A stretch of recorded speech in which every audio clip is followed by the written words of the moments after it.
Gente, para concluir nosso conteúdo da aula de hoje, eu queria falar com vocês sobre a administração da sociedade. Gente, o que é a administração da sociedade? É o exercício da atividade empresária por essência. É a pessoa que vai efetivar os contratos, as negociações, as determinações, vai contratar, demitir empregados. É o exercício da atividade empresária propriamente dita. Esse exercício, ele é uma atividade personalíssima. Ele não pode ser delegado, ele não pode ser transferido a terceiros. A gente pode sim, algumas atividades ter um mandato, o exercício da atividade, por exemplo, representar a sociedade em juízo, um advogado, ser preposto numa audiência trabalhista, representante. Mas são atos determinados, são atos específicos. A atividade da administração social, ela é personalíssima, ela incube uma pessoa determinada. Gente, essa administração, ela não pode ser realizada por uma pessoa jurídica, ela somente pode ser realizada por uma pessoa física. A gente não pode nomear uma pessoa jurídica na sociedade contratual, tá?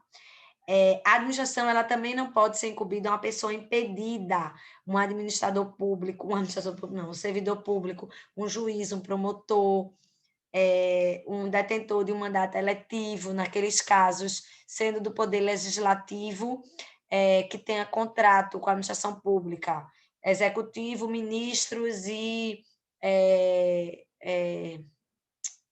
como é o nome? Que é aquele pessoal que comissionado, não pode em nenhuma hipótese. Gente, deixa eu pegar aqui. A administração, ela também, em regra, ela é incumbida a uma pessoa determinada. Essa determinação, ela pode ser expressa no próprio contrato, ou ela pode ser determinada a posteriori, tá? Artigo 1010. Quando por lei ou pelo contrato social competir aos sócios decidir sobre os negócios da sociedade, as deliberações elas serão tomadas por maioria dos votos, contados segundo o valor das cotas, ou seja, você conta de acordo com o quórum de cada sócio, certo? O administrador, no exercício da sociedade, ele deverá ter cuidado, diligência, ele deve atuar como homem ativo, pobre, honesto.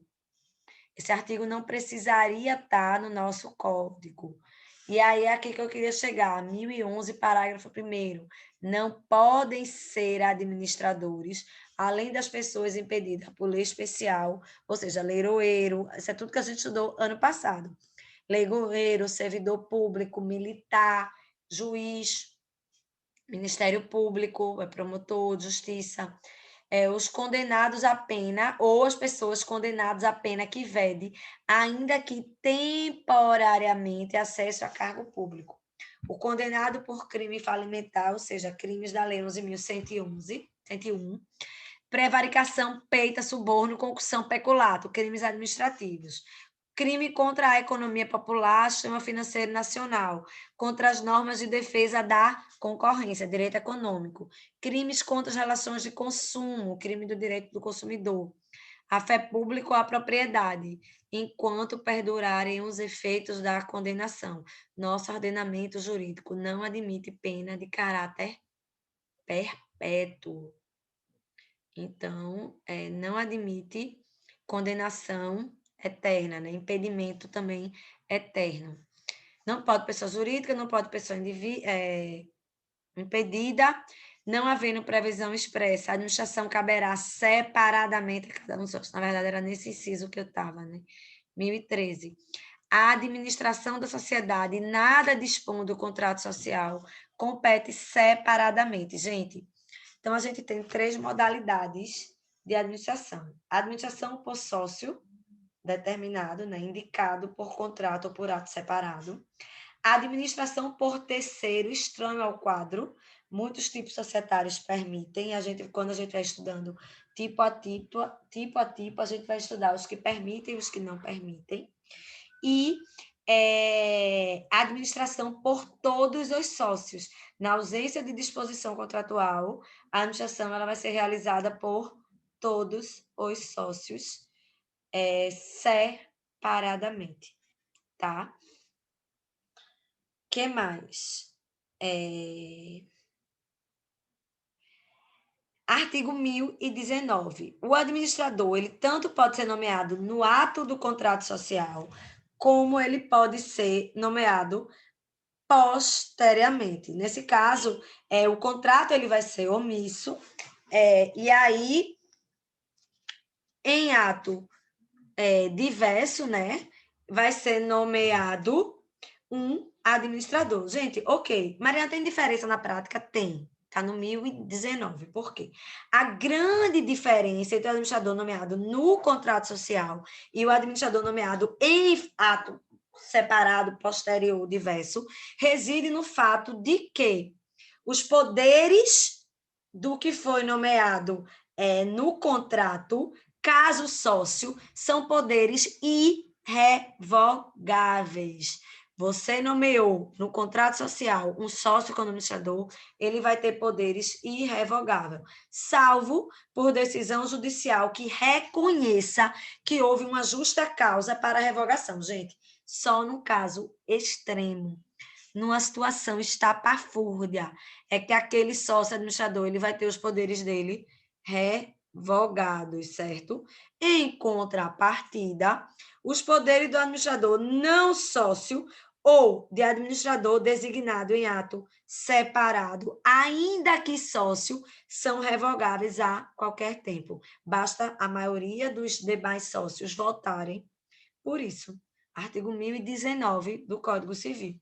Então, resumindo, administrador pode ser sócio ou não sócio, designado no contrato ou em ato separado. Sócio designado no contrato social, poderes irrevogáveis, tá? O que mais? Administrador personalíssimo, já falei.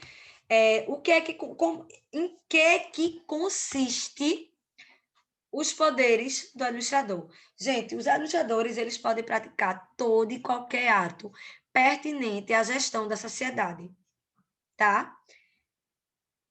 E, se não for o objeto da empresa a venda de imóveis, esse ato específico de venda ou oneração de imóveis dependem de ato expresso, votação da maioria dos sócios. Então, resumindo, nada sendo omisso o contrato sobre os poderes específicos dos sócios, do administrador, ele vai ter os poderes gerais de administração. Artigo 1022 do Código. A sociedade adquire direitos, assume obrigações e procede judicialmente por meio de administradores com poderes especiais ou não os havendo por intermédio de qualquer administrador.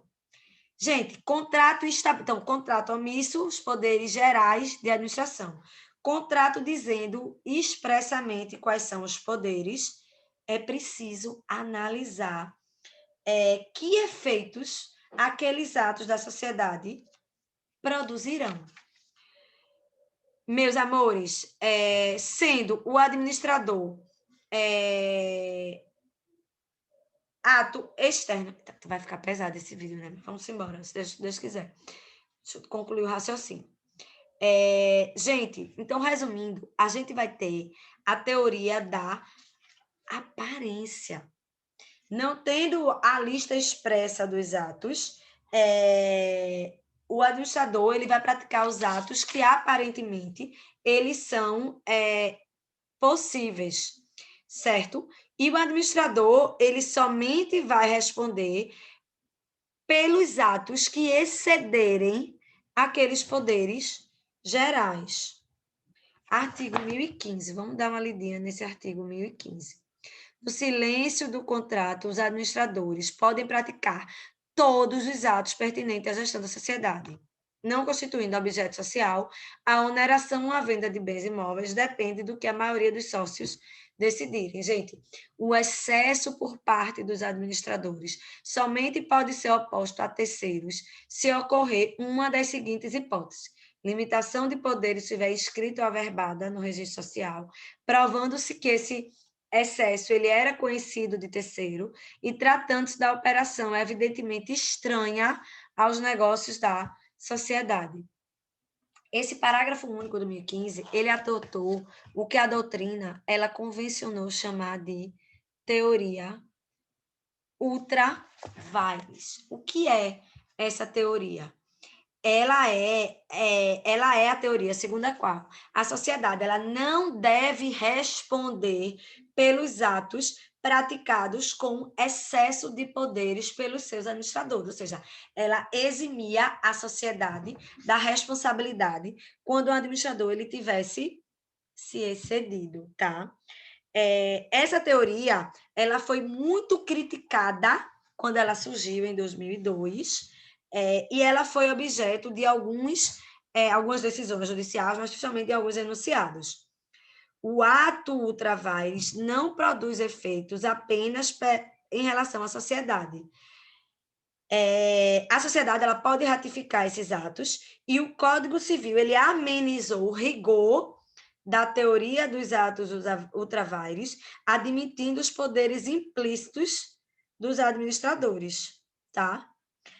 No mesmo sentido, o STJ ele já decidiu que a boa-fé do credor da sociedade deve ser protegida, aplicando-se a teoria da aparência que eu mencionei, especialmente quando o ato ultra vires do administrador acarretou prejuízo, acarretou proveito, ou seja, benefício aos demais sócios. Não se pode invocar a restrição do contrato social quando as garantias prestadas pelos sócios, muito embora extravasando os limites da gestão previsto no contrato, retornaram direta ou indiretamente em proveito dos sócios, não podendo estes, em absoluta afronta à boa-fé, reivindicar ineficácia dos atos praticados outrora pelos gerentes e administradores. Então, resumindo, teoria ultra vires. A sociedade não deve responder. Mas o que é que a doutrina entende? A sociedade vai responder sim, se daquele ato praticado com excesso de poderes resultou benefício aos sócios. Tá massa, gente? Então, é isso.